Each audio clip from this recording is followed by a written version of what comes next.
welcome back, everybody, to another episode of the Unfounded podcast. This is the Take Me to Church, I guess, would it be third episode here, or third volume, I think is what I'm titling it.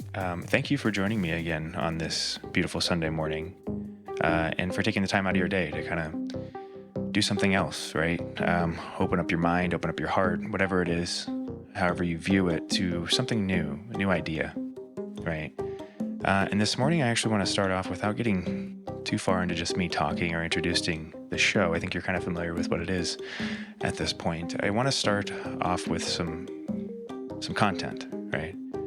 This first passage I'm going to read you this morning, or read from for you this morning, is from a book called Paradise Lost, very old book by Milton, I believe it is. What's his first name? John Milton. Thank you.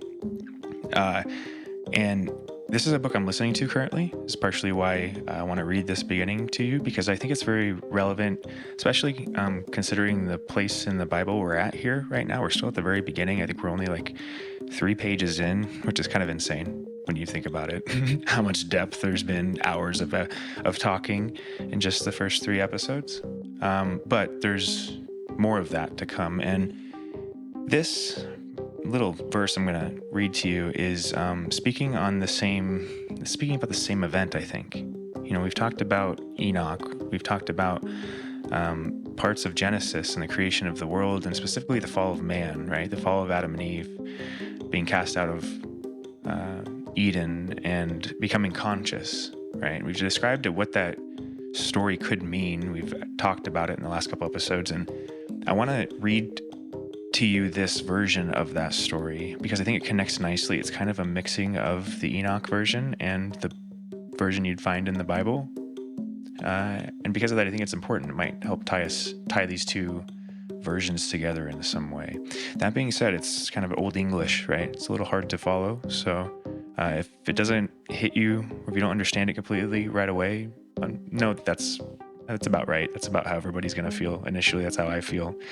That's why I'm listening to it again here at the beginning of it. I had to restart it just to try to really take it in. Anyway, without further ado, this is the first couple of pages, or first couple of lines from John Milton's Paradise Lost.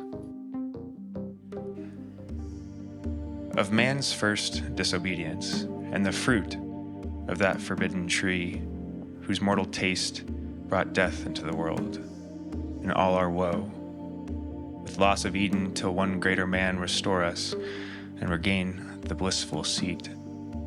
Sing, heavenly muse, that on the secret top of Oreb or Sinai didst inspire the shepherd, who first taught the chosen seed. In the beginning, how the heavens and earth rose out of chaos, or of Sion hill. Delight thee more, the Siloa's brook that flowed fast by the oracle of God, I thence invoke thy aid to my adventurous song, that with no middle flight intends to soar above the Aeonian mount, while it pursues things attempted yet in prose or rhyme, and chiefly thou, O Spirit, that dost prefer before all temples the upright heart and pure. Instruct me, for thou knowest, thou from the first wast present, and with mighty wings outspread. Dove-like saidst brooding, on the vast abyss, madest it pregnant, What in me is dark, illumine, what is low, raise and support, that to the height of this great argument I may assert eternal providence, and justify the ways of God to men. Say first, for heaven hides nothing from thy view, nor the deep tract of hell. Say first what cause moved our grandparents in that happy state, favored of heaven and so highly, to fall off from their Creator and transgress his will. For one restraint, lords of the world besides, who first seduced them to that foul revolt? The infernal serpent, he it was, whose guile stirred up with envy and revenge deceived the mother of mankind, what time his pride had cast him out of heaven. with all his host of rebel angels, by whose aid aspiring to set himself in glory above his peers. He trusted to have equaled the Most High. If he opposed, and with ambitious aim, against the throne and monarchy of God raised impious war in heaven, battle proud with vain attempt. Him the almighty power hurled headlong flaming from the ethereal sky, with hideous ruin and combustion down to the bottomless perdition, there to dwell in adamantine chains and penal fire, who durst defy the omnipotent to arms. 9 times the space that measures day and night to mortal men, he with his horrid crew lay vanquished, rowling in the fiery gulf confounded, though immortal. But his doom reserved him to more wrath, for now the thought both of lost happiness and lasting pain torments him. Round he throws his blateful eyes, that witnessed huge affliction and dismay, mixed with obdurate pride, and steadfast hate. At once, as far as angels ken, he views the dismal situation waste and wild, a dungeon horrible on all sides round, as one great furnace flamed, yet from those flames no light, but rather darkness visible, served only to discover sights of woe, regions of sorrow, doleful shades where peace and rest can never dwell. Hope never comes, that comes to all. I lost my place. But torture without end still urges, and a fiery deluge, fed with ever-burning sulfur unconsumed. Such place eternal justice had prepared for those rebellious, ere their prison ordained in utter darkness, and their portion set as far removed from God and light of heaven as from the Creator thrice to the utmost pole. Oh, how unlike the place from whence they fell. There the companions of this fall, overwhelmed with floods and whirlwinds of tempestuous fire, as soon discerns, and weltering by his sides one next himself in power and next in crime, long after known in Palestine and named Beelzebub, to whom the arch enemy, and thence in heaven called Satan, with bold words breaking the horrid silence thus began: If thou beest he, but oh how fallen, how changed from him who in the happy realms of light, clothed with transcendent brightness, didst outshine myriads through bright. If he whom mutual league, united thoughts and counsels, equal hope and hazard in the glorious enterprise, joined with me once, now misery hath joined, an equal ruin into what pit thou seest, from what height fallen, so much the stronger proved. He with his thunder until then who knew the force of those dire arms, yet not for those, nor what the potent victor in his rage can else afflict do I repent or change, though changed in outward luster, that fixed mind and high disdain from sense of injured merit, that with the mightiest raised me to contend, and to the fierce contention brought along. Innumerable force of spirits armed, that durst dislike his reign, and me preferring, his utmost power with adverse power opposed, in dubious battle on the plains of heaven, and shook his throne. What though the field be lost? All is not lost. The unconquerable will, and study of revenge, immortal hate, and courage never to submit or yield, and what is else not to be overcome.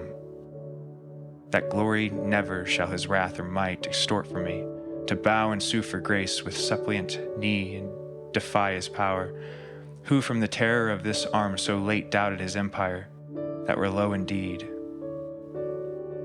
that were in ignominy, it's a hard word, and shame beneath this downfall, since by fate the strength of gods and his imperial substance cannot fail. Since through experience of this great event, and arms not worse, and foresight much advanced, we may with more successful hope resolve to wage by force or guile eternal war, irreconcilable to our grand foe, who now triumphs, and in the excess of joy, sole reigning holds the tyranny of heaven. A lot of energy to start off the show here, guys. So if that was a little too much at any point, if that shook you, if that made you feel uncomfortable, just know that that was kind of the point here, because this is a more aggressive descriptive description of the fall that is talked about in the book of Enoch and in the Bible.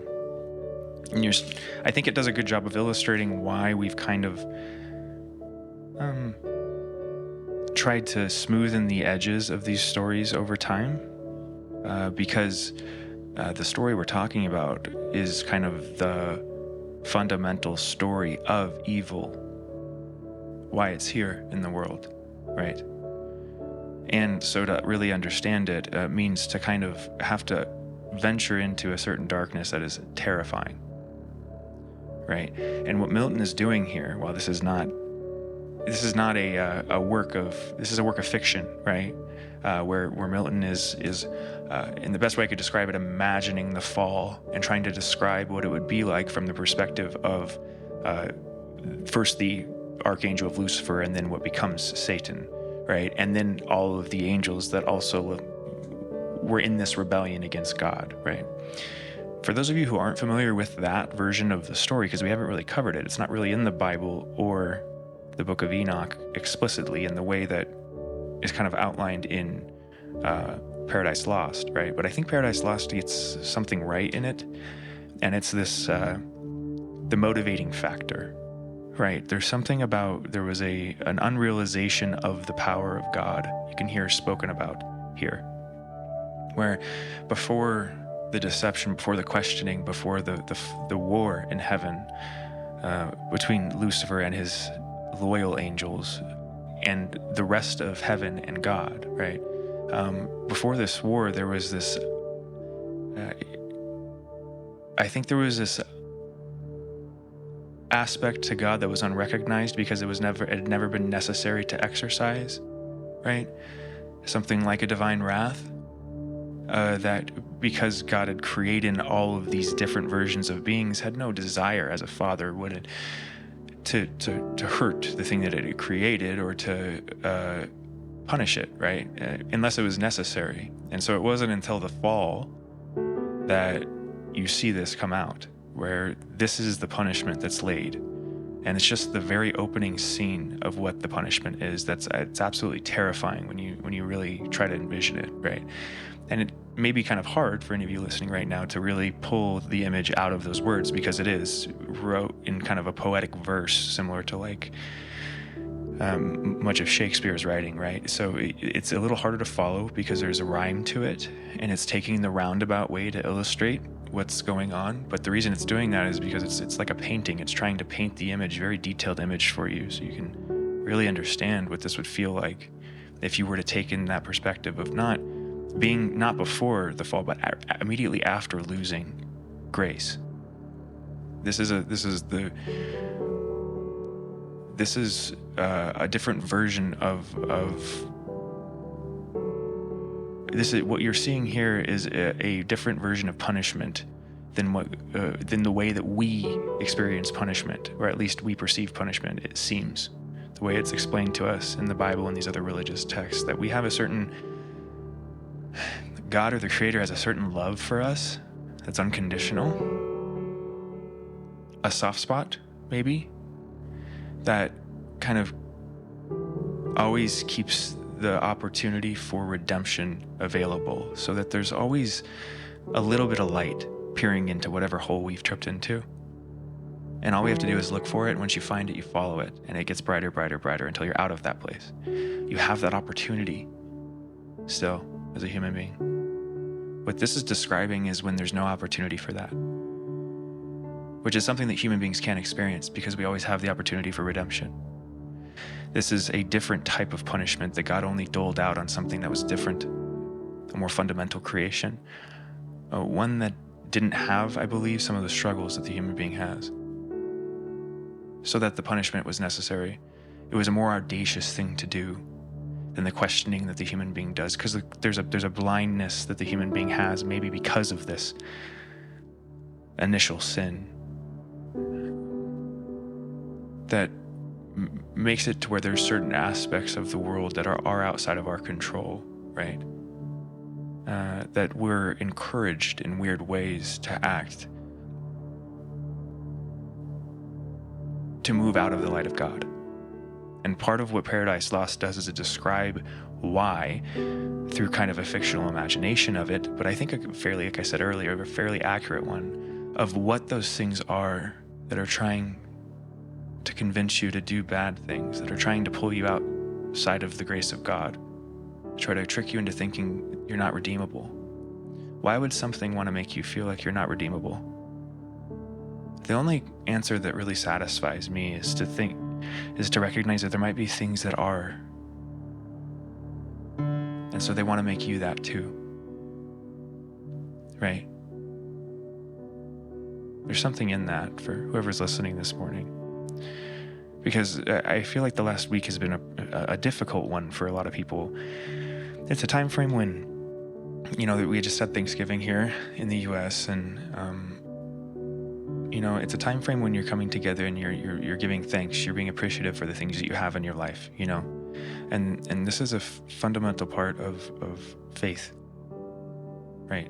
It's one of the ways that we defend ourselves from these things we just described at the beginning of the podcast.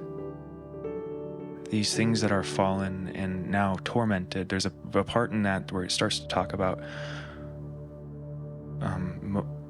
you can cast me out of the light forever, but you can never take away my willpower to want to overthrow you. This is the depth of the hatred that these things embody, these energies, these primal forms, the things that we call demons or evil. So that now their only goal, and you can see this if you are curious, you can go into, read Milton yourself or listen to it is what I'd recommend. That's what I'm doing. It's a little easier to approach that way.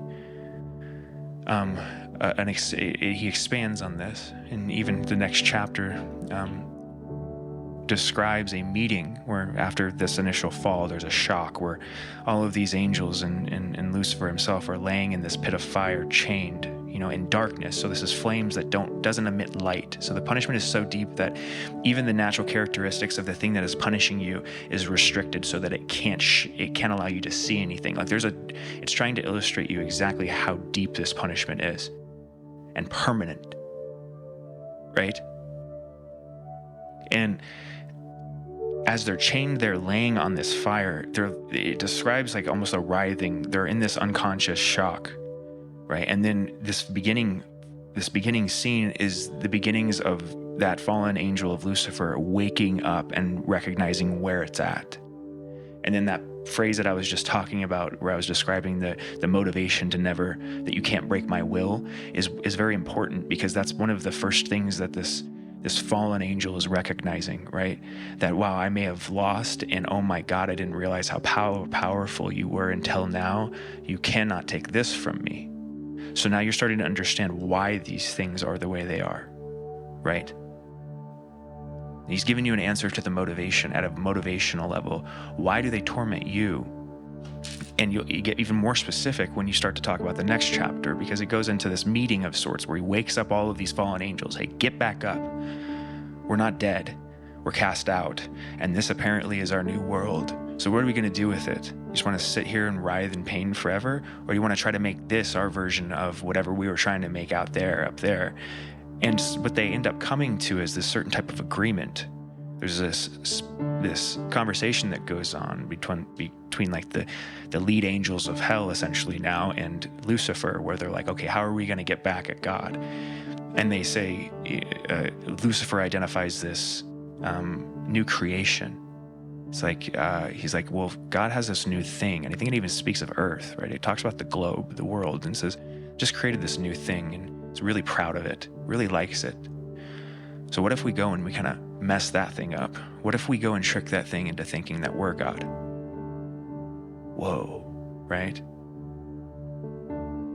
And what's so interesting about this, there's a very specific part in here where it describes the figure of Lucifer with a different name. It says, and as described in Palestine and other regions, I can't remember what it says here. Let me see if I can find it. Yeah, it says, long after known in Palestine and named Beelzebub, to whom the arch enemy, and thence in heaven called Satan, with bold words breaking the horrid silence thus began.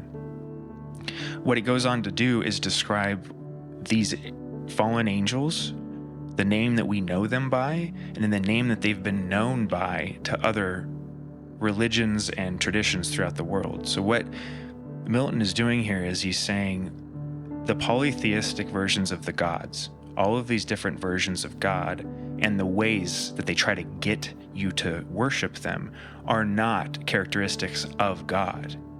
They're actually very low characteristics. They're vices of sorts. They demand blood. They demand, you to give everything of your whatever you have, right? There's give all of your finest grain, give all of your finest, all of this, right? Worship me, right? And and what he's identifying is there's a bunch of different versions of these. So every culture thinks that their version is the best version. And then when you look at why conflict happens, why war initially starts to happen, a lot of it is over these differences. So what he's trying to illustrate here is these fallen angels, their attempt to divide humanity is through imitating God. Whoa, right? And they're doing it specifically to try to divide God's favored creation, the thing that it created after this, or was maybe in tandem creating, that it was a different thing, had something that these angels didn't have, that made certain numbers of them jealous of this creation. And because they were already cast out and fallen, right, they're in this darkness, they decided that they were going to try to make their own version of heaven, make themselves into their own versions of gods, so they could satisfy this deepening pit inside of them. So this is extremely important this morning, I think, because there's aspects of this at play in the world. I'm not here to try to convince you that the monotheistic version of religion is the only one to believe, and I'm not here to try to try to shame you if you do hold the polytheistic versions true. One thing I'm trying to point out to you, though, is that there is a difference. This is something I've experienced personally, right? There is a difference characteristically, logically even, between the figure of God that I've come to know in my monotheistic conception, one who has that door always open for redemption, right? And the thing that I've witnessed or learned about through all of these different ancient traditions, that these ancient traditions, a lot of times these gods, they want something from us. And from what I can tell, God in totality wants nothing from you in that way except for you to be with it. It's the desire of a parent, right? I just want you home and safe. I just want you to know that I love you. I just want you to be happy, right? Whatever that means, whatever I can do to enable that. And so there's this difference you can experience, I think, in your own version of it that identifies where the tricksters are. That there is something that's been, there's a deception that's happened in our world, and we're just starting to unravel it. But that I think, oddly enough, through a certain type of original science fiction, right? This is an old work, but this is kind of like a science fiction novel, but based using real figures, right? Or traditional figures that are recognized as real entities. That Milton might have tapped into something here, and I think ended up channeling instead of imagining, just simply imagining. And I'm wondering if imagination is that. I think that it is. I've actually come to that opinion myself somewhat, that your imagination is actually it's a factory of sorts. It's where you're creating the world, and that it's your brain, your body, this whole vessel is more of a receiver and antenna, and it attunes to kind of the data center in the universe, right? And when you do that properly, you end up getting knowledge from places that you didn't create, right? You didn't go about the world learning, It just comes. And I don't know why I feel this with Milton, but I think it's just because of how deep this work is and how familiar it feels in a weird way. These stories, that makes me think that Milton wasn't just writing a fiction novel. I think he was trying to describe things that hadn't been described before. Because it was so audacious, he had to couch it in this, he had to identify it as fictional so that people wouldn't revolt.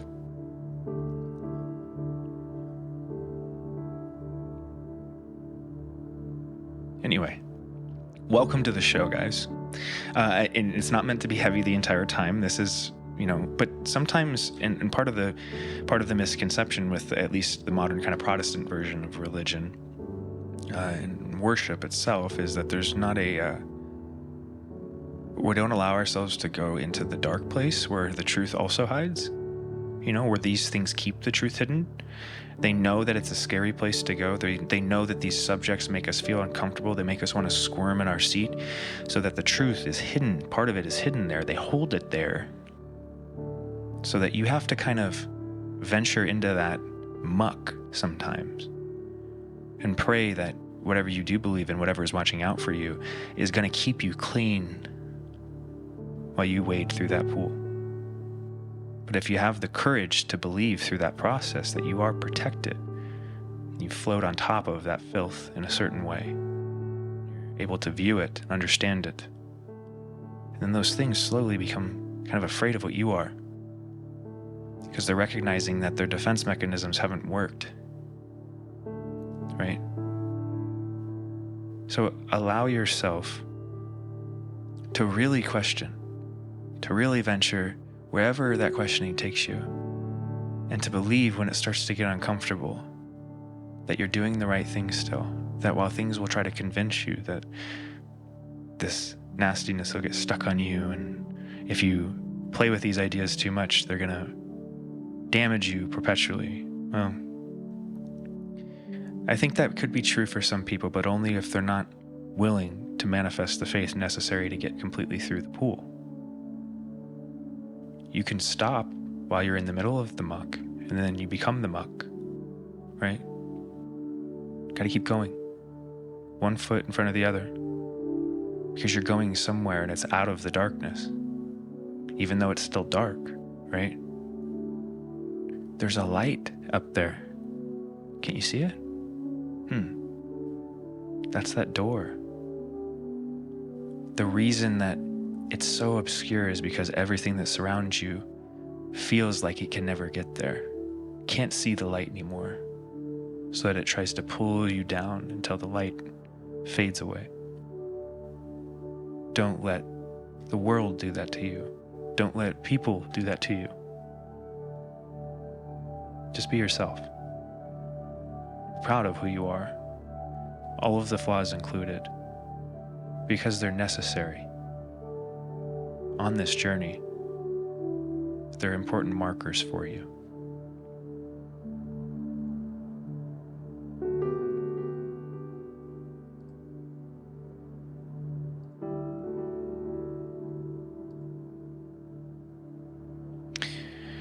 So, with that, to start off the episode, we have, like I said, it was a little bit of a heavy beginning, but I have a lot of different text to jump around here. So to get back on with the traditional Bible, we left off kind of at the very end of the story of Cain and Abel, right? And so the next chapter is going to talk about, and this chapter 5 is actually just about the generations of Adam. And so this is where the Bible starts to get more into a historical text. And this is sprinkled within all of the different books of the Bible, so that what it's doing as it's telling this story is trying to illustrate to you, this is the story, and these are the real people, and everybody and their whole generational list leading up to this. So we're trying to give you a timeline, right? Through real people that lived. Now, there's people that have argued that this isn't accurate. These people aren't real, that they're fictional characters. But why would you make a lineage of fictional characters? And why would you put it very kind of awkwardly in the middle of stories if you're trying to tell a narrative? right? It's kind of it's the boring part. You know what I mean? It's the part of the Bible that makes people turn off because they're like, why do I need to know this? But then you have to ask yourself, why would people over thousands of years consider it important enough to leave this in? Look at all the stuff we've taken out of the Bible as we've just started, right? They left this in. So it means that everybody agreed this was important, even though it's boring. And I think that kind of speaks to its legitimacy, its realness in a certain way, that enough people around the world over that many years thought that that was real enough to leave it in. So what this does is it goes through, and let me see how many, there's 32 different lines. So basically it's going through about 30 different generations, or maybe a little less than that. I don't know if every line is a generation, starting with Adam and leading all the way up to Noah. So that's the gap that we're getting here, is about 30 generations, let's say, or something like that. Maybe less than that, like I said, because I don't think every line is a generation, a little less than that, but you get kind of an idea of how many people we're talking about between Adam and Noah and the flood. So this is that world unfolding, the first world after the fall, and of Cain and Abel, and then all their generations, right? But then something's not going right here. And this is where the story of Enoch comes into the Bible. We read it in that first episode, but we're going to come back up to it here soon. So just so you know how this story is progressing. Cain and Abel, a history of the lineage in chapter 5, from Adam all the way to Noah. And then we have the story of Enoch, the part of the book of Enoch that's still left in the Bible in chapter 6. So I'm not going to read through every single line of chapter 5. It's just about a page and a half here, because it's, like I said, it's just a lineage, and then Enoch bore this and that and so on. Right? So it's just a bunch of that. If you are interested in the actual lineage, the page it's on in the Bible is page 12. It's Genesis 5:6, and it's chapter 5 through line 32. All right. But so there's a lineage, goes from Adam, goes all the way to Noah, and then we get at chapter 6. Let's go ahead and start there. And it came to pass, when men began to multiply on the face of the earth, daughters were born unto them, that the sons of God saw the daughters of men, that they were fair, and they took them wives of all which they chose.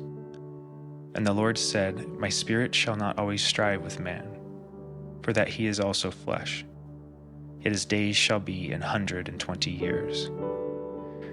There were giants in the earth in those days, and also after that, when the sons of God came in unto the daughters of men, and they bare children to them. And the same became mighty men, which were of old and renowned. And God saw that the wickedness of man was great in the earth, and that every imagination of the thoughts of his heart was only evil continually.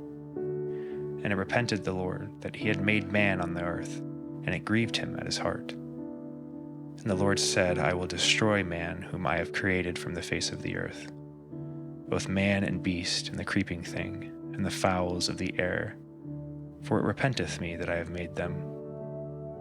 But Noah found grace in the eyes of the Lord. These are the generations of Noah. Noah was a just man, perfect in his generations, and Noah walked with God. And Noah begat 3 sons, Shem, Ham, and Japheth. The earth also was corrupt before God, and the earth was filled with violence. And God looked upon the earth, and behold, it was corrupt, for all flesh had corrupted his way upon the earth. And God said unto Noah, The end of all flesh is come before me, for the earth is filled with violence through them, and behold, I will destroy them with the earth. Make thee an ark of gopher wood. Rooms shalt thou make in the ark, and shalt pitch it within and without with pitch. And this is the fashion which thou shalt make of it. The length of the ark shall be 300 cubits, the breadth of it 50 cubits, and the height of it 30 cubits. A window shalt thou make to the ark, and in a cubit shalt thou finish it above. And the door of the ark shalt thou set in the side thereof. With lower, second, and third stories shalt thou make it. And behold, I, even I, do bring a flood of waters upon the earth, to destroy all flesh, wherein is the breath of life from under heaven, and everything that is in the earth shall die. but with thee will I establish my covenant. And thou shalt come into the ark, thou and thy sons and thy wife, and thy sons' wives with thee. And of every living thing of all flesh, 2 of every sort shalt thou bring into the ark, to keep them alive with thee. They shall be male and female. Of fowls after their kind, and of cattle after their kind, of every creeping thing of the earth after his kind, 2 of every sort shall come unto thee, to keep them alive. And take thou unto thee of all food that is eaten, and thou shalt gather it to thee, and it shall be for food for thee and for them. Thus did Noah according to all that God commanded him. So did he. So that's the end of chapter 6 there. And one of the things, there's a couple of things I want to point out there, because that is the book of Enoch at the very beginning there, the first half of that, right? And so I think the reason it comes at that very specific point is we have different versions of this story, and I'm trying to figure out whether there was multiple falls, right? Whether there was, whether these are actually different tellings of different events, right? Where in the book of Enoch, it's talking about the angels coming down, laying with human women, creating this new species, the Nephilim, the race of giants, as it's talking about here in the Bible too. But that this race was a bastard race, for lack of a better term, of sorts. It wasn't intended. God didn't intend this creation, so that had a nature outside of God's will. And this nature that was outside of God's will started to wreak havoc in the creation, the earth, the world that God had created, so that God had to wipe that out of the earth at some point, including everything else he had created.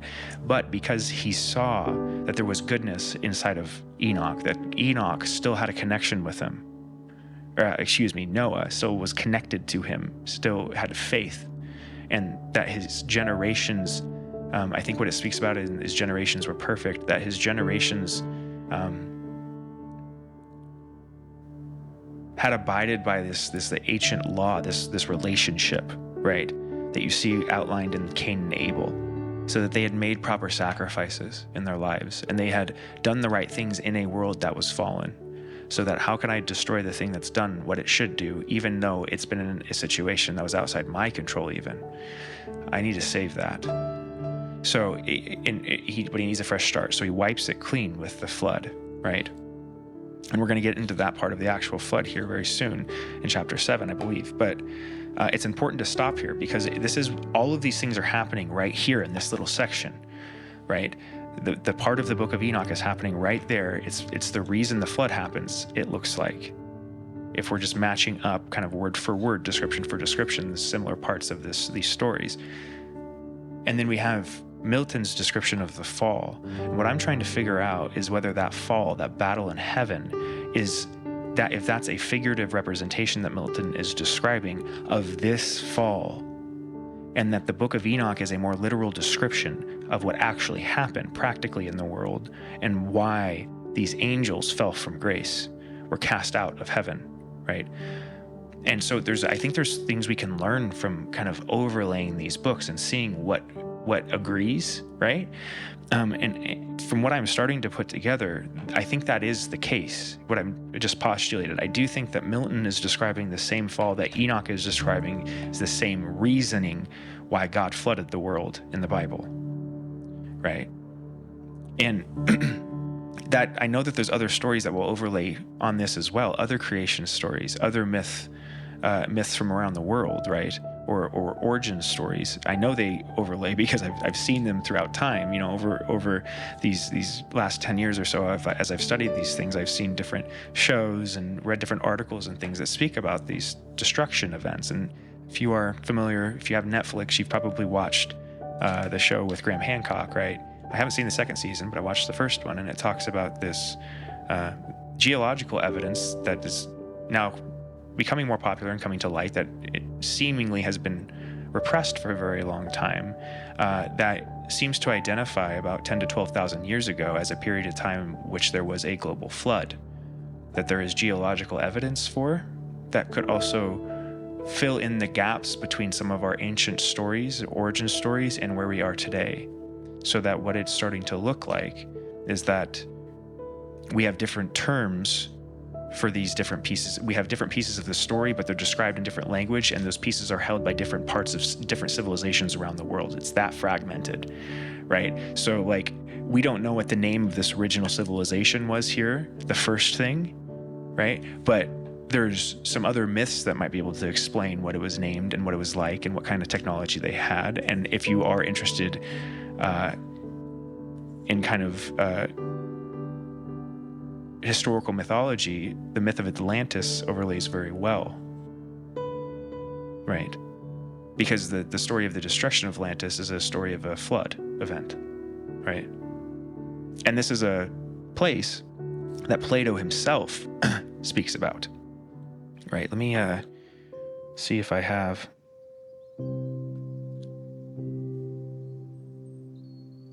So, there is a place that is talked about here.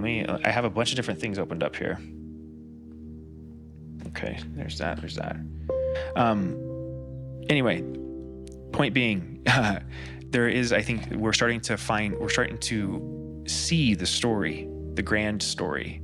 And it looks like, and the best way I can put it together is that whatever created us has created other things that do not exist on the exact same plane as we do, necessarily by default, that they are a different type of creation that was more fundamental in a certain way, but also more limited in a certain way, so that it couldn't exist in the world in the same form that you see our bodies walking around. It was less concrete, and more of an identity without a body, right? So that you could think of angels and demons essentially as identities, right? So that before you make a body with an identity inside of it walking around, a soul, you have to first make the soul, right? And so what I think happened architecturally from God's perspective is, as God's creating things, God first is making like prototypes essentially. And the first thing God makes is like something outside of itself, but it doesn't have form yet in that way. It only has like identity. It only has a concept. It's a concept, right? And so because of that, it's very like untangible.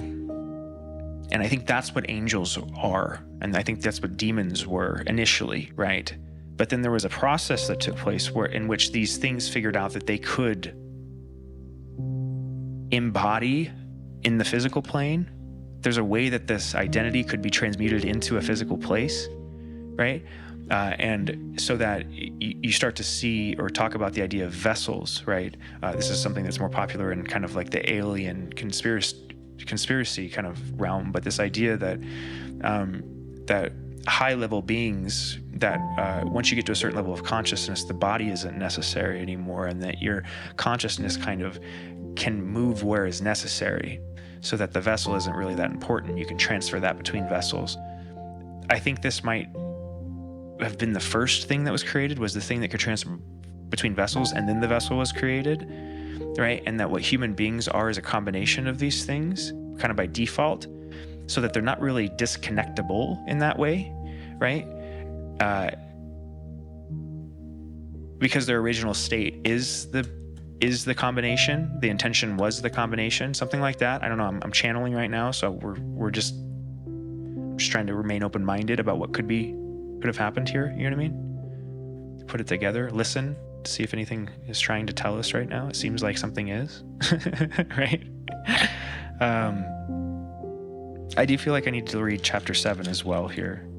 Yeah, so I'm going to go ahead and continue to read, and then we'll let that brew a little bit and see what comes of it.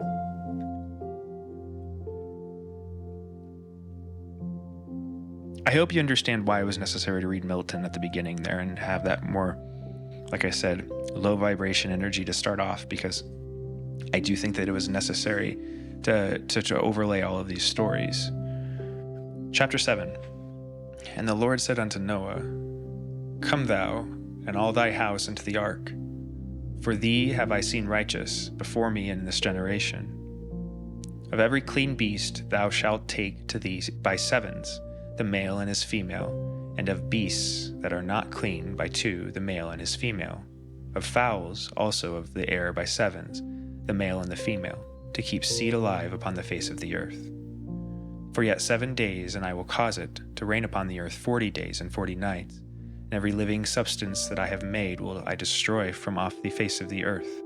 And Noah did according unto all that the Lord commanded him. And Noah was 600 years old when the flood of waters was upon the earth. And Noah went in, and his sons and his wife and his sons' wives with him into the ark, because of the waters of the flood. Of clean beasts, and of beasts that are not clean, and of fowls, and of everything that creepeth upon the earth. There went in two and two unto Noah into the ark, the male and the female, as God had commanded Noah. And it came to pass after 7 days that the waters of the flood were upon the earth. In the 600th year of Noah's life, in the 2nd month, the 7th day of the month, in the same day were all the fountains of the great deep broken up, and the windows of heaven were opened. So it's saying there basically a couple months the world was flooded. And the rain was upon the earth 40 days and 40 nights. There you go, yeah. About a month and a half. In the self-same day entered Noah and Shem and Ham and Japheth, the sons of Noah, and Noah's wife, and the 3 wives of his sons with them into the ark. They and every beast after his kind, and all the cattle after their kind, and every creeping thing that creepeth upon the earth after his kind, and every fowl after his kind, every bird of every sort.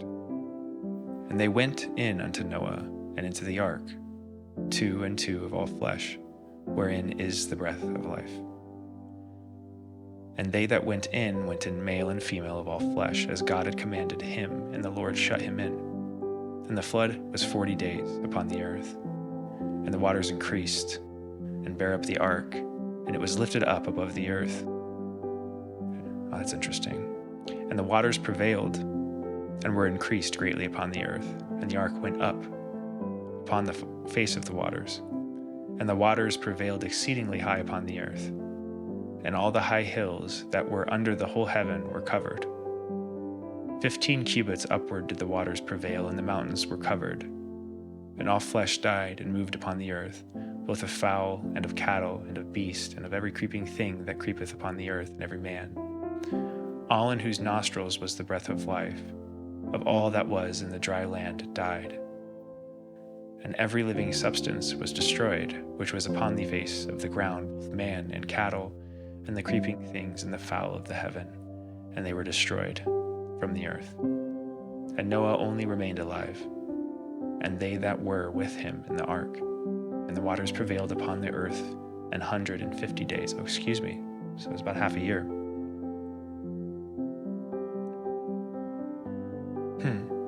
So that's interesting. So that's the description of the flood. And what's also kind of interesting about the Bible and these stories is there's details just like the lineage that are scattered in there that you're kind of like, if you're reading it as just like a fictional tale, you'd be like, why would you put that in there? Like, why would you put the measurements of the ship that's being built, or a description of what it needs to be, what it needs to look like, and what it needs to hold, right? These are practical things. Cubit is a unit of measurement that was used in ancient times. I believe the ancient Egyptians used cubits as well, right? So to create like the pyramids or these other ancient structures. And so these are practical descriptions of how to make the same thing. You know? Why would you put that in there if you're just making a make-believe story? I don't think you would. I think it's evidence that these are real stories. And they're just so old that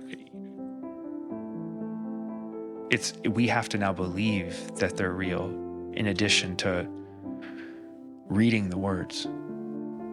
Right? There's a way, as you're close to something, and you can feel this happen even with modern events, the further away you get from it, the less it's not real isn't the right word, but the less tangible the event is, right? Obviously, because it's not right in front of you anymore. And so you only are able to go there and understand it through what you remember by it. And so it automatically becomes something else. Everybody's version of the past is slightly different, so that you have to overlay all of these different versions of the past to even get close to the actual truth. If you wanted to look at it in like a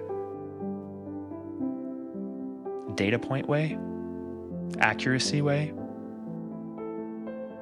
so that kind of the truth that the secular world looks for or tries to kind of scream is already here isn't even really possible with the technology that we have today. In order to really see what the truth is, especially historically, you'd have to be able to tap into the perspectives of every single individual that lived and experienced those events while they lived, to accurately describe that perspective, and then to overlay that with every other person's version of it, and to see what matches. And then what matches is the truth, because everybody agrees on it. That's the only way you get to that kind of data accuracy. And unless you're able to do that right now with everything in the world, then the truth that you've presented the world isn't even close to that. It's an imitation. And while I think it's oftentimes a misunderstanding of the truth so that it's not necessarily a lie, I believe it's very quickly in the modern world becoming a lie, because those same people who have been propping up these explanations for where we came from and who we are starting to realize there's holes in their argument, if they hadn't already up until this point, and are now just trying to hide those holes, doubling down, continuing to present themselves as the truth. I speak of figures like Neil deGrasse Tyson, right? This is somebody who I used to respect and follow and admire as a thinker, and who I've slowly watched crumble from that kind of high seat pedestal I placed him on over the last 10 years or so, as I recognized that his ideas and principles and understanding of the world are not based in a reality that I see. And that the further and further away from whatever version of reality he was trying to teach the world I get, the more I recognize that that's the person that is misperceiving things. That's the person that's insecure. That's the person that is trying to make the world into what they think it is, versus trying to overlay everybody's experience and see what that is. So that I don't trust figures like Neil deGrasse Tyson anymore. And unfortunately, many other scientists can be lumped in that category because they've been led astray in this way I've just described. That was a powerful channel there. So now I want to go on to another book that I have here from Manly P. Hall.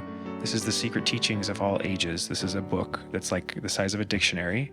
It's massive and has all the esoteric occult teachings, myths from around the world, different religions and traditions, all in one place, right? It's a really useful book. So if you want to kind of look into Enoch, but also learn more about the Bible and its perspective, you can go into one spot and kind of learn a little bit more about that. Well, this is more oriented on everything, all of the occult teachings throughout history. And to kind of help dispel some of it, just by saying that word occult, many people may feel, especially if you're Christian, if you're listening to this, you're going to kind of probably feel uncomfortable just at the subject matter. But understand that what that word means has been diluted and confused over time. There's a fear that's been attached to it so that people don't engage or don't walk into the mud, like I was saying earlier, right? Don't mistake what I'm saying. Many of the teachings you'll find in these kind of books are dangerous. There's a reason we've evolved away from them. And there's a reason we now have, in general, around the world, more of a single monotheistic conception of the world. I partially described why I think that is earlier at the beginning of this episode, right? But that it is necessary to understand these different teachings. It is necessary to know what they are, how they operate, and what the relevance is, because there is some usefulness to it, right? There's some ways in which you can help protect and ready yourself for what you will experience in the world as you wake up, because much of the world, even the modern world today, operates based on what you learn, what these occult teachings say. It's because these things are very popular, but they're underground, so that many people practice this stuff, but they don't say they practice this stuff. As a matter of fact, I think people around the world are starting to see just how many people in positions of power may have occult influence guiding their hand in the direction of our society. If you're starting to wonder why people are looking very decrepit all of a sudden, certain famous figures, if you're starting to wonder why their faces are sunken in and they're skinny and they look like they're rotting, there's a reason for that. It's hidden in all of the famous stories. As a matter of fact, it's hidden in one of the stories that's on the world stage right now. Not specifically Wicked, but The Wizard of Oz. It's actually a dynamic between those two stories. This seems like where this episode is supposed to go. Let me talk about this for a second. One of the things that I've been contemplating over this last week is what's happening with this movie Wicked.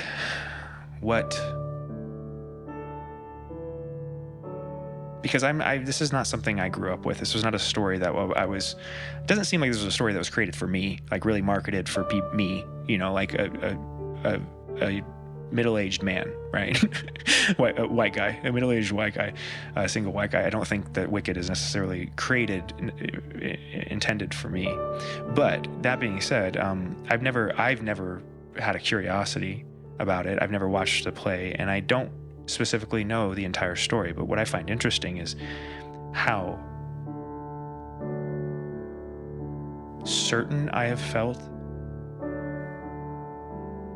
about what that is, that Wicked story, that to me is so obvious just through the title itself, that there's some negative energy attached to this story that is very, very vampiric. That I think the story is designed to flip principles on their head, to make you question what you think is good, to make you question who the hero is, and to misidentify the villain and the hero, so that you open yourself up to things that have ill will towards you. This is something that's happened in the world at large in different ways, but one of the tools that is being used right now very aggressively is popular media to try to influence you in occult ways, in spiritual ways that most people don't recognize are real, so that if you open yourself up to some of these ideas, you're not only opening yourself up like intellectually to the concept, but you're opening yourself up spiritually and emotionally to those things, using your vessel in the way I described earlier. You're giving them a place to come into. And the reason you're starting to see the individuals, that were a part of those movies fall apart, it looks like I said they're rotting, is because that's what happens to people when they're making deals with things that don't have their best intentions at heart. That's what happens when you allow something else to inhabit your vessel. Your vessel degrades, it rots. The reason why the witch, and one of the most popular depictions of the witch, was originally in The Wizard of Oz and the Wicked Witch of the West. If you remember, that witch is ugly, and it has a long nose and warts everywhere, and this is kind of how all witches are depicted, and they're usually depicted living in the woods by themselves alone. And one of the other aspects of them is they're rotting. And I know this from my own experience, right? That the way that happens is through a certain type of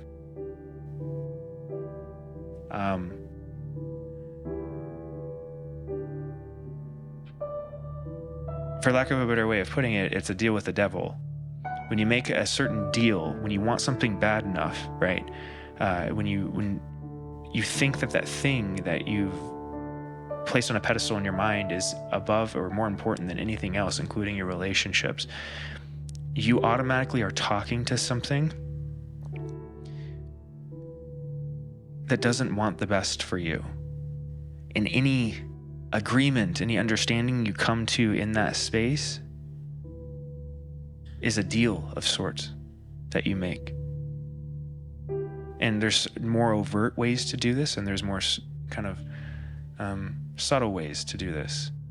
Ways in which you're only talking in your head, but you're still talking to something that you shouldn't be talking to. Then there's other ways where you're actually acting this out through a practice, an occult tradition of sorts, a ritual. But that if you do that, you act against the will of God, you take that power into your own hands. That power that energy has to come from something, right? The miracles you see Jesus do, the miracles you hear spoke of in the Bible, those are done through a certain type of channeling, like I said, opening up your vessel to the truth itself, and then divine things come through you. The energy source isn't you, it's something divine, so the energy source is limitless, it can't be depleted. It is God itself. But when you take that into your own hands, you start talking with the energies that Milton was describing, and you say, hey, you know what? I don't agree with God's will either, and I kind of want this to happen. Let's make that happen. Those things can help make that happen because they're already outside of God's will, right? You're saying, hey, I want to be on your side. Make this happen for me. It's like, okay, it just doesn't fill you on the other side. It's already depleted. It's already cast out of heaven. There's no energy source it can give you, or it even wants to give you. Matter of fact, it wants to take that from you because it doesn't like you, right? So where does the energy come from? You. And it's represented physically. You can see it on people. That's why witches degrade. That's why they're ugly. Isn't that interesting? So as I began saying, I think you can see it very clearly in the world today. And it's kind of overt, wicked, right? A big old witch on the stage, except they're trying to make the witch look not ugly. Why would you do that? Unless you're trying to lead people astray. Open themselves up to something that they shouldn't be opening themselves up to.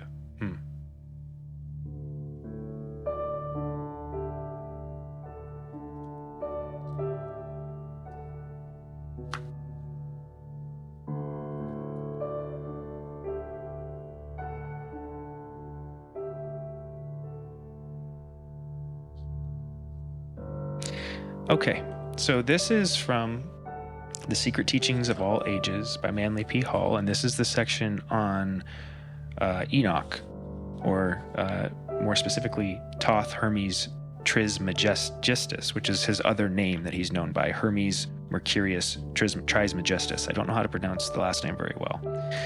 This is the figure that's often associated with Enoch, right? And for some reason, the part that I'm drawn to is this part that says the mutilated hermetic fragments. And because we were talking about these different fragments of the story, I'm going to read this section because I think there might be something in it. I don't know. We'll see afterwards, I guess, right? So this is on page 94, The Secret Teachings of All Ages by Manly P. Hall, the mutilated hermetic fragments. On the subject of the hermetic books, James Campbell Brown, in his History of Chemistry, has written, leaving the Chaldean and earliest Egyptian periods, of which we have remains but no record, and from which no names of either chemists or philosophers have come down to us, we now approach the historic period, when books were written not at first upon parchment paper, but upon papyrus. A series of early Egyptian books is attributed to Hermes Trismegistus, who may have been a real savant, or may be a personification of a long succession of writers. So you see the confusion on who this person is, or whether it was a real person already. He is identified by some with the Greek god Hermes. Oh, that's interesting. So that's why the Hermes is at the beginning. So there's a deeper connection there. Like I said, other traditions. Egyptian Thoth, or Tuti, who is the moon god and is represented in ancient paintings as ibis-headed with the disk and crescent of the moon. The Egyptians regarded him as the god of wisdom, letters, and the recording of time.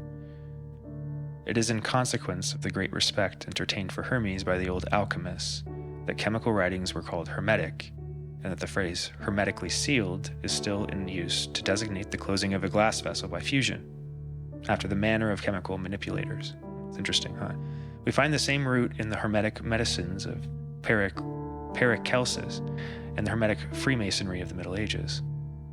Among the fragmentary writings believed to have come from the stylus of Hermes are two famous works. The first is the Emerald Tablet, and the second is the Divine Pymander, or Pimander, I think that's how you pronounce it, or as it is more commonly called, the Shepherd of Men. Excuse me. A discussion of which follows. One outstanding point in connection with Hermes is that he was one of the few philosopher priests of pagandom upon whom the early Christians did not vent their spleen. Some church fathers went so far as to declare that Hermes exhibited many symptoms of intelligence, and that if he had only been born in a more enlightened age, so that he might have benefited by their instruction, he would have been a really great man. In this Stromata, Clement of Alexandria, one of the few chroniclers of pagan lore whose writings have been preserved to this age, gives practically all the information that is known concerning the origin, 42 books of Hermes, and the importance with which these books were regarded by both the temporal and spiritual powers of Egypt. Clement describes one of their ceremonial processions as follows. For the Egyptians pursue a philosophy of their own. This is principally shown by their sacred ceremonial. For first advances the singer, bearing some one of the symbols of music, for they say that he must learn 2 of the books of Hermes, the one of which contains the hymns of the gods, the second the regulations for the king's life. And after the singer advances the astrologer, with a herologue in his hand and a palm, the symbols of astrology, he must have the astrological books of Hermes, which are 4 in number, always in his mouth. Of these, one is about the order of the fixed stars that are visible, and another about the conjunctions of luminous appearances of the sun and moon, and the rest respecting their risings. Next, in order, advances the sacred scribe, with wings on his head, and in his hand a book and rule, in which were writing ink and the reed with which they write. And he must be acquainted with what are called hieroglyphs, and know about cosmology and geography, the position of the sun and moon, and about the 5 planets. Also the description of Egypt, and the chart of the Nile, the description of the equipment of the priests, and the place consecrated to them, and about the measures and the things in use in the sacred rites. Then the stolekeeper follows, those previously mentioned, with the cubit of justice and the cup of libations. He is acquainted with all points called Baduic, it's a hard word relating to training, and Mascafaltic, sacrificial. There are also 10 books which relate to the honor paid by them to their gods, and containing the Egyptian worship, as that relating to sacrifices, first fruits, hymns, prayers, processions, festivals, and the like. And behind all walks the prophet, with the water vase carried openly in his arms, who is followed by those who carry the issue of loaves. He, as being the governor of the temple, learns the 10 books called hieratic, and they contain all about the laws and the gods and the whole of the training of the priests. For the prophet is, among the Egyptians, also over the distribution of the revenues. There are then 42 books of Hermes indispensably necessary, of which the 6 and 30 containing the whole philosophy of the Egyptians are learned by the forementioned personages, and the other 6, which are medical, by the pastophori, image bearers, treating of the structure of the body and of disease, and instruments and medicines, and about the eyes, and the last about women.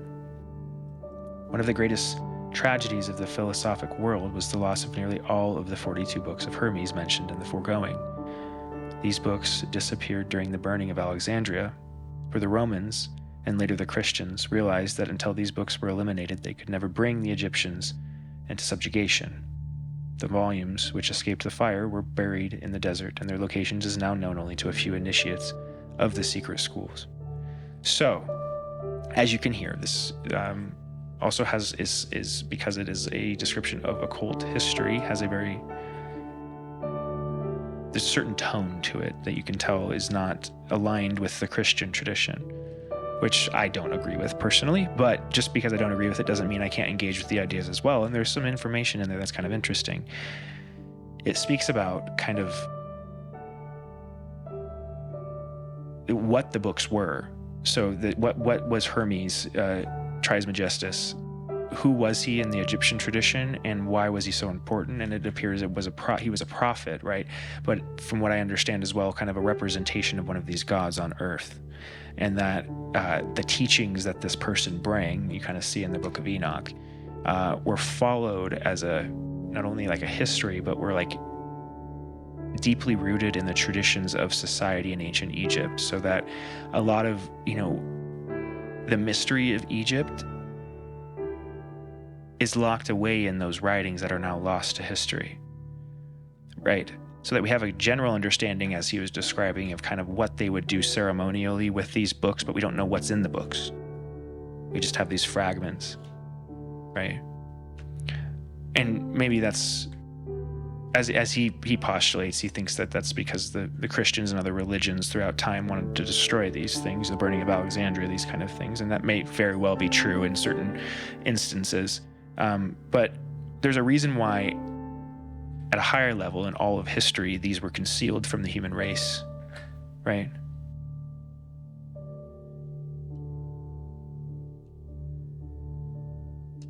And I think it's because when you conceal something, there's sometimes when something's already, this is what's coming through right now. Sometimes it's necessary to conceal in order to teach a lesson. I feel like this is why this has happened.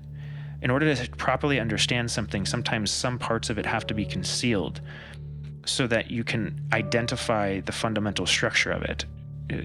Think of it like the facade of the thing can't be seen until you understand there's a structure underlying holding up the facade. It's a really weird channel coming through, right? But that we're learning in a certain way, and that the teachings and the way they were used and the way it's described in this part of the book, there was something insufficient about it. You can kind of feel that as you read the descriptions. It doesn't feel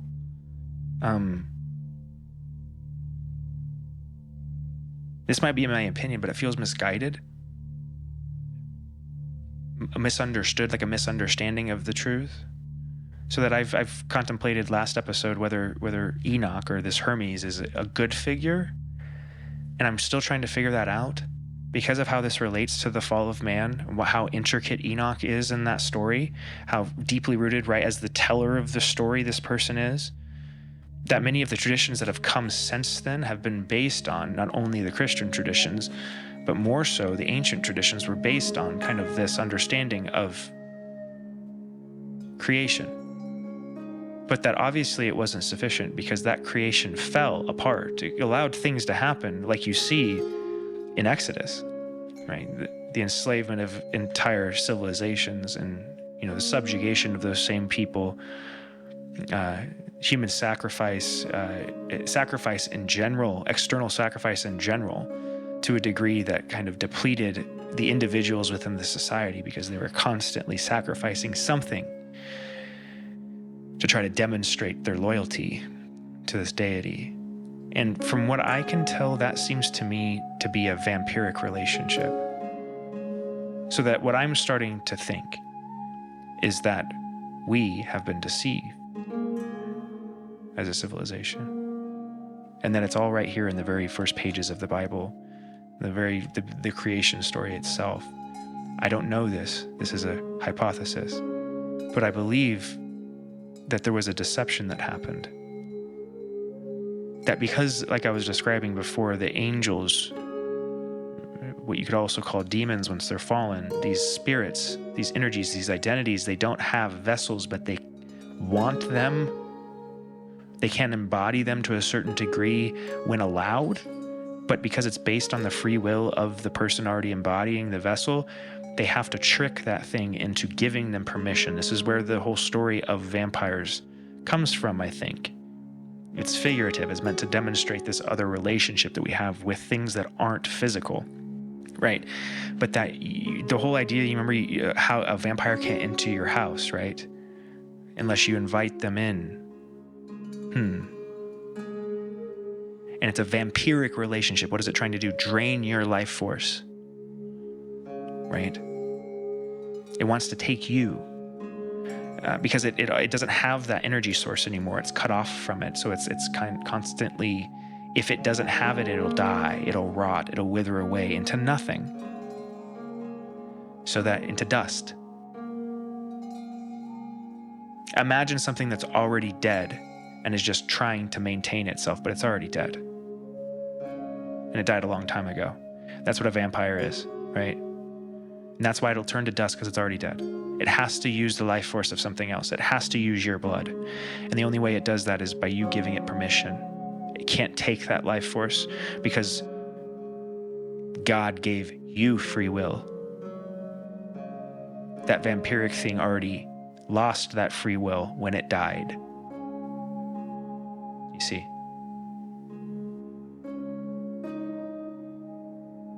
So, this has been an interesting episode. I have some more things that I kind of gathered up here, but I feel like this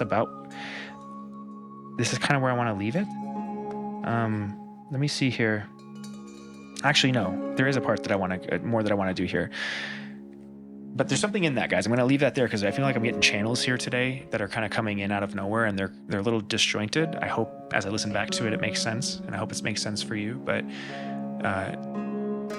that I'm trying to describe to you the process that is happening around you every day that you can't see. It is the story of the vampire, right? And how you protect it is by telling those things you are not allowed here. This is your home, right? But there are energies, and the way they present to you, the way you can feel them, the way you can recognize they're real, is they are the things that bring those nasty ideas into your head. They love fear. So any idea that would make you fall deeper into a place of despair, where you start to feel like you're not good enough, you're not worthy enough, I'm not powerful, I'm not strong, I'm not divine, I'm stupid, I'm this, I'm that, whatever way you talk down to yourself, when you're doing that, the thing that is encouraging you and making you feel like that's all you can do is a demon. To speak very clearly, that is what it is. Just because you aren't twisting your head around and vomiting on everybody doesn't mean you can't hold those things inside of you. As a matter of fact, everybody does. I haven't met anybody that hasn't encountered one or holds something in them at some point. If you haven't, then you're a different thing than a human being. If you tell me that doesn't happen to you, I tell you, you're not being honest. You're pretending that you're just a good thing, and that makes me question you even more. What's talking? In that case. Because one of the qualities of these energies is deception. As we heard in Milton, they have not very much left of what they are. The only thing that is left is a willpower that you can't ever completely demolish. And that willpower now is only bent on getting a certain type of revenge against the creator, which, because you are loved by the creator, you are now fair game in the eyes of this thing. How would you hurt somebody the most? By hurting its children. Right? So that's what these things go after. That's what they are going after. And you're one of God's children. So if anything, take some solace in that. If you are thinking about the times in your life where you have felt those energies pushing you to do something bad or nasty, or making you feel like a nasty thing because you have the thought itself, whatever it is, whatever context it is, just recognize it's not you. You're the thing watching underneath. You're the thing choosing whether you want to accept that idea or not. You aren't the idea. Those are different things. The ideas are different things than you, right? It's a different embodiment of life. Ideas are. You choose to accept them or you choose to release them. But you're not the thing making the idea. You're not even the thing saying it. You're the thing saying, yep, nope, yep, nope. You are a switch. What's kind of brilliant about this is if you want to understand how I think consciousness works, all you have to do is look at a modern day CPU, a computer, but the brain of the computer, the CPU or the GPU, but how they operate, right, is a bunch of switches. It's like a light switch, on or off, on or off, on or off, right? But you put a bunch of switches in line with each other. The combination of on or off in those switches can represent something, right? It creates a language of sorts, binary code. So where on is 1 and off is 0, right? You can write out my name in just binary code by representing each letter by a certain, sequence of 1s and 0s, which is how we make everything happen. That's how you're listening to me right now, is those 1s and 0s, right? What's fascinating is I think the human being is just one of those switches, which is kind of terrifying in a certain way because it makes you feel really small at first. But then if you think about it, you got to recognize you're one of the switches inside of a CPU. What's the CPU doing? Creating everything you see. Right? You're not alone. You're like by default a part of something else, something much bigger, and you're not the whole thing, right? But you're an important piece that if it broke, the whole thing doesn't work. Do you see? You are that important, but you're also not that important. This is why these confusing sayings come through in awakened individuals throughout different religious traditions and histories, because it is true. There's a level of perception you get to that isn't binary, where two things that seemingly shouldn't relate or actually argue against each other actually can be a reality in the same place at the same time, if you want to use those words, right? So that's what you are. You're the switch. You're deciding, am I 1 or am I 0? Am I 1 or am I 0? Am I 1 or am I, right? And basically that's where the binary thinking comes from, is we associate good or bad, good or bad, good or bad, 1 or 0, 1 or 0, 1 or 0, but it's not about good or bad. What happens if you're only a 1? What if you're only good? Does the computer work? No, right? It doesn't. You can see that right on, it breaks immediately. If even one of those switches is only a 1 all the time, then you can't produce the code. You can't produce the language. You can't produce the screen. You can't produce the game. You can't produce anything, right? If it's always the 0, same problem. What you need is both.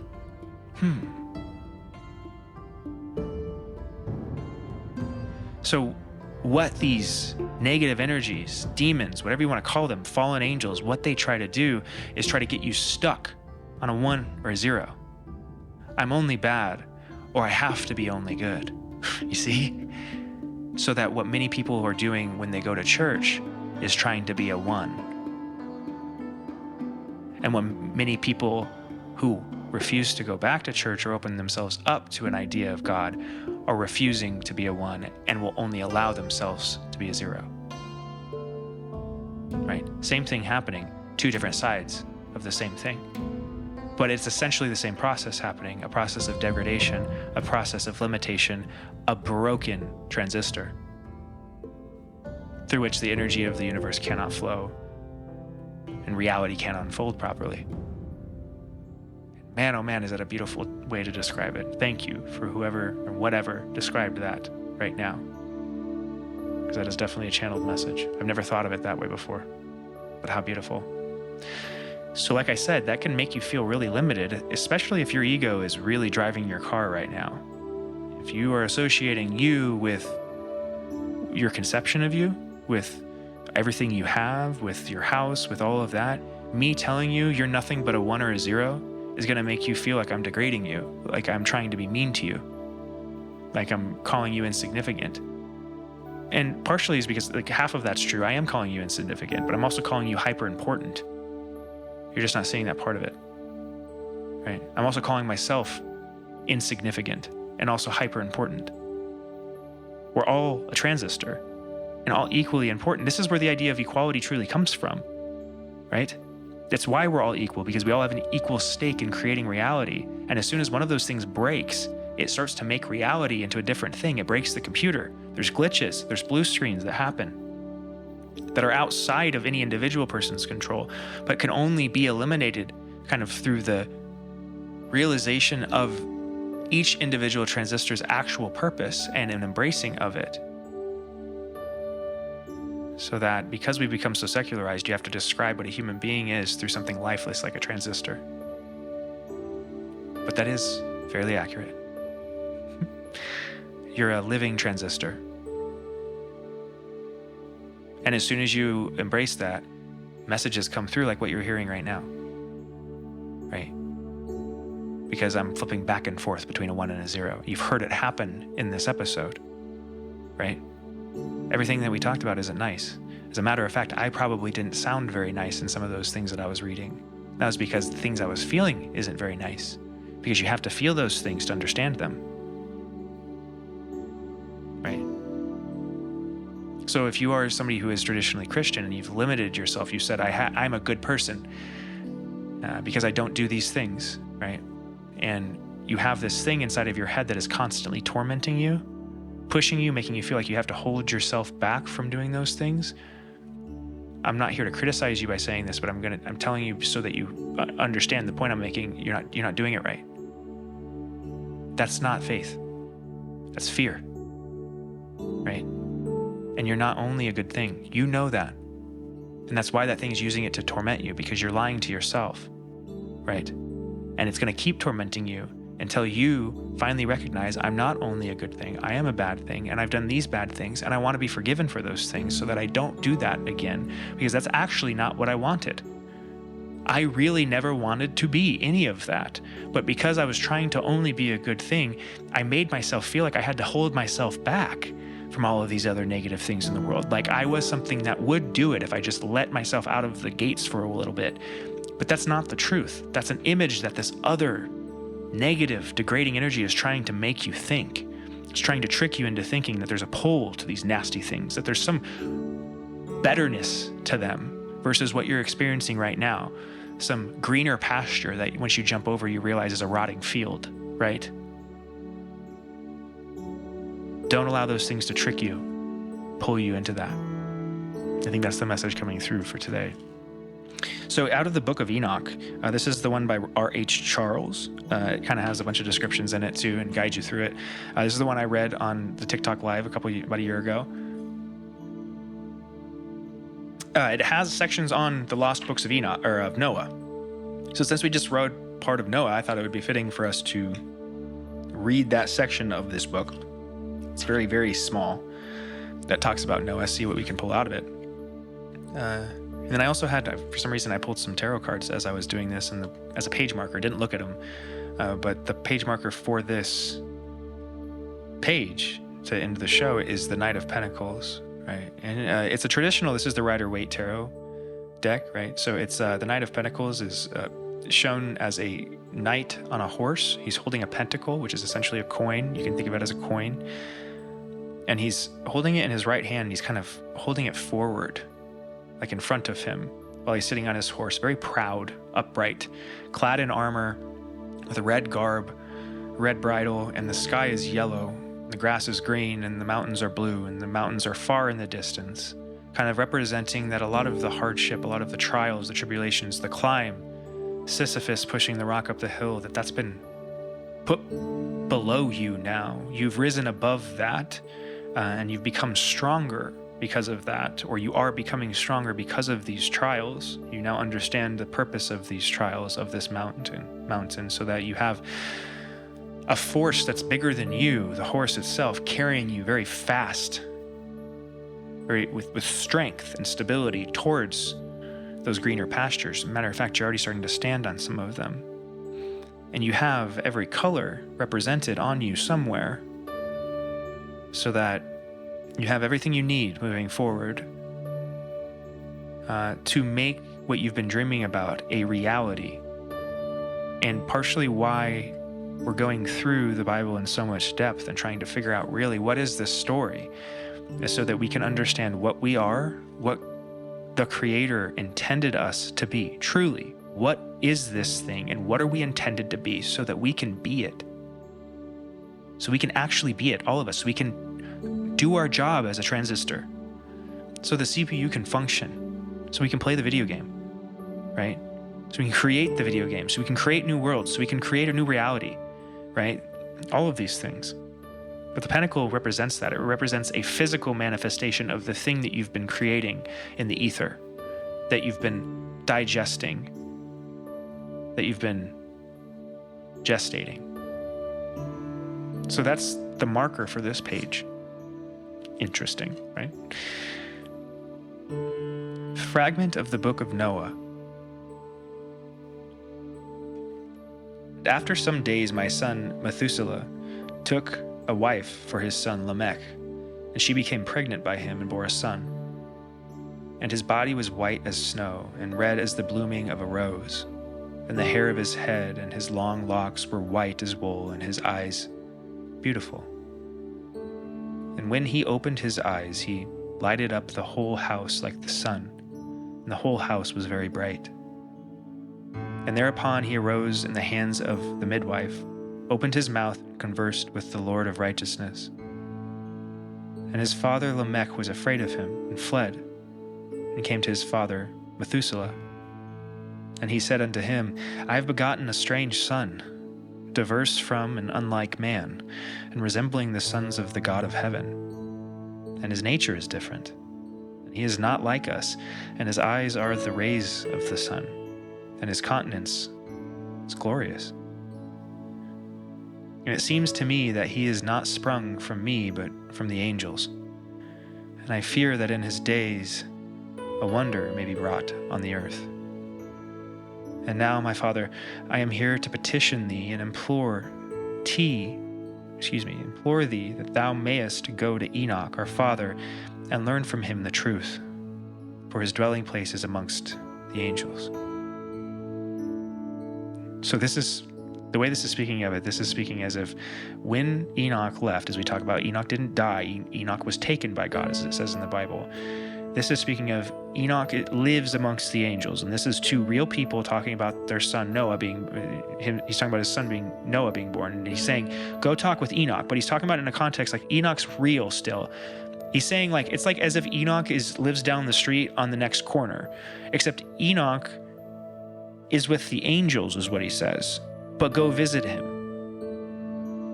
So what does that mean if we're just interpreting it literally? It makes it sound like the place Enoch went was a real place that people recognize can be experienced in the physical reality to some degree, in some way. Right? So that now he's supposed to go talk to Enoch and understand all of the secret teachings because Enoch is with the angels and can relay it directly to them. Wow. Right?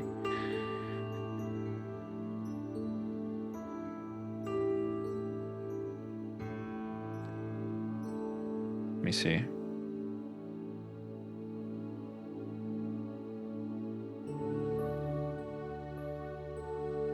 And when Methuselah heard the words of his son, he came to me to the ends of the earth. So this is speaking from Enoch's perspective. For he had heard that I was there, and he cried aloud. And I heard his voice, and I came to him. And I said unto him, Behold, here am I, my son. Wherefore hast thou come to me? And he answered and said, Because of a great cause of anxiety have I come to thee, because of a disturbing vision have I approached. And now, my father, hear me. Unto Lamech my son there hath been born a son, the like of whom there is none, and his nature is not like man's nature. And the color of his body is whiter than snow, and redder than the bloom of a rose. And the hair of his head is whiter than white wool, and his eyes are like the rays of the sun. And he opened his eyes, and thereupon lighted up the whole house. And he arose in the hands of the midwife, and opened his mouth, and blessed the Lord of heaven. And his father Lamech became afraid, and fled to me, and did not believe that he was sprung from him, but that he was in the likeness of the angels of heaven. And behold, I have come to thee, that thou mayest make known to me the truth. And I, Enoch, answered, and said unto him, The Lord will do a new thing on the earth. And this I have already seen in a vision, and make known to thee that in the generation of my father Jared, some of the angels of heaven transgressed the word of the Lord. And behold, they commit sin and transgress the law, and have united themselves with women, and committed sin with them, and have married some of them, and have begotten children by them. And they shall produce on the earth giants, not according to the Spirit, but according to the flesh. And there shall be a great punishment on the earth, and the earth shall be cleansed from all impurity. Yea, there shall come a great destruction over the whole earth, and there shall be a deluge, and a great destruction for 1 year. And this son, who has been born unto you, shall be left on the earth, and his 3 children shall be saved with him. When all mankind that are on the earth shall die, he and his sons shall be saved. And now make known to thy son Lamech that he who has been born is in truth his son, and call his name Noah.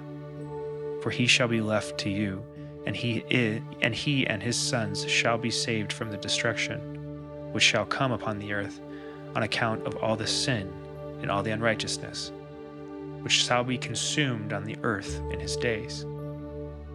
And after that there shall be still more unrighteousness than that which was first consummated on the earth. For I know the mysteries of the holy ones.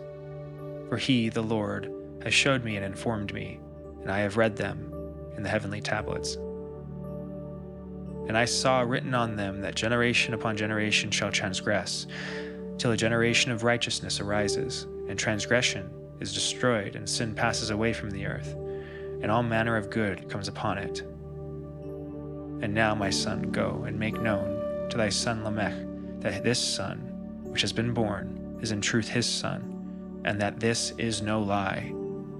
And when Methuselah had heard the words of his father Enoch, for he had shown to him everything in secret, he returned and showed them to him, and called the name of that son Noah, for he will comfort the earth after all the destruction. Wow. Well, that fills in some gaps, doesn't it? Why wouldn't that be included?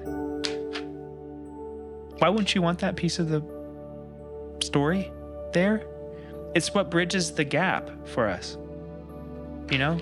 Instead of having just that section of, okay, and then this is all of the generations, and we skip, and then here's the part of Enoch, you know? You start to understand where this information was coming from. I guess we learn why Noah was called Noah. Enoch, through this kind of divine channeling, gave the name of Noah to Lamech. Basically, that God commanded that name. So that the name of Noah came from the story of Enoch, and that we haven't known that for a long time.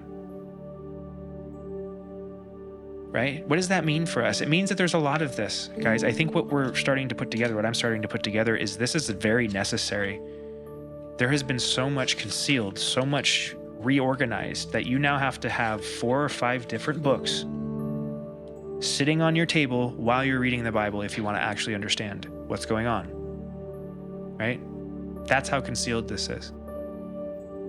So that there's kernels of truth in all of these books, but they're not the truth anymore. They're fragments. So let's put the pieces together. It's going to take some time, but that's why you're here with me. And I can tell you, this isn't a huge audience at the moment. It will be at some point, I guarantee you. But right now, it's just you, me, and a couple listeners, right? So if you're listening to this, like, be excited, because I am, because I think we're onto something here. And I think you're at the very beginning of it as a listener with me on this journey. I don't know where this is going, but I'm really excited, and you should be too. Anyway, I want to send you all a lot of love, because like I said, this week was kind of hard for me personally, and I don't know how you are doing, but if it was hard for you in any way, whatever context that is, I want you to know that you're not alone, right? That's why I was guided to say the St. Michael's prayer last week, is because something was telling me this is going to be a rough one, right? Not only for me, but I think for people that were listening to that episode. So you need to have something to know that something's there working with you. And those things are still there. But I think another kind of hopefully comforting aspect is that I don't feel kind of the need to say those prayers of protection right now, because I think that whatever is necessary has been dealt with. So, I want to send you a lot of love, and I want to thank you for being here again this Sunday. And I will be back on here at the very least next Sunday, if not earlier, working on some more contemporary political topics, whatever we come on. But I am trying to keep those subjects from this show so that we just keep it oriented on the religious and spiritual side of things, so that if you do have opinions that don't match up to mine, that aren't related to spirituality, we can kind of keep those, like I said, in different episodes so that you can engage with them when you're comfortable, you know? Because my point is, I really want, my main goal is to open up to these texts so that we can figure out what's really going on, and to have people feel comfortable to do the same thing. And if I, am speaking about my personal opinions on this subject or that, or this contemporary event in the same episode, it may hit you in the wrong way and cause you to shut down and close off to some of the other things I'm going to say that I think are really important and are really meant to help all of us, right? Help myself included, operate in the way we were designed. Flip back and forth from 1 and 0, right? With that, That's the Unfounded podcast. Lots of love. Bye.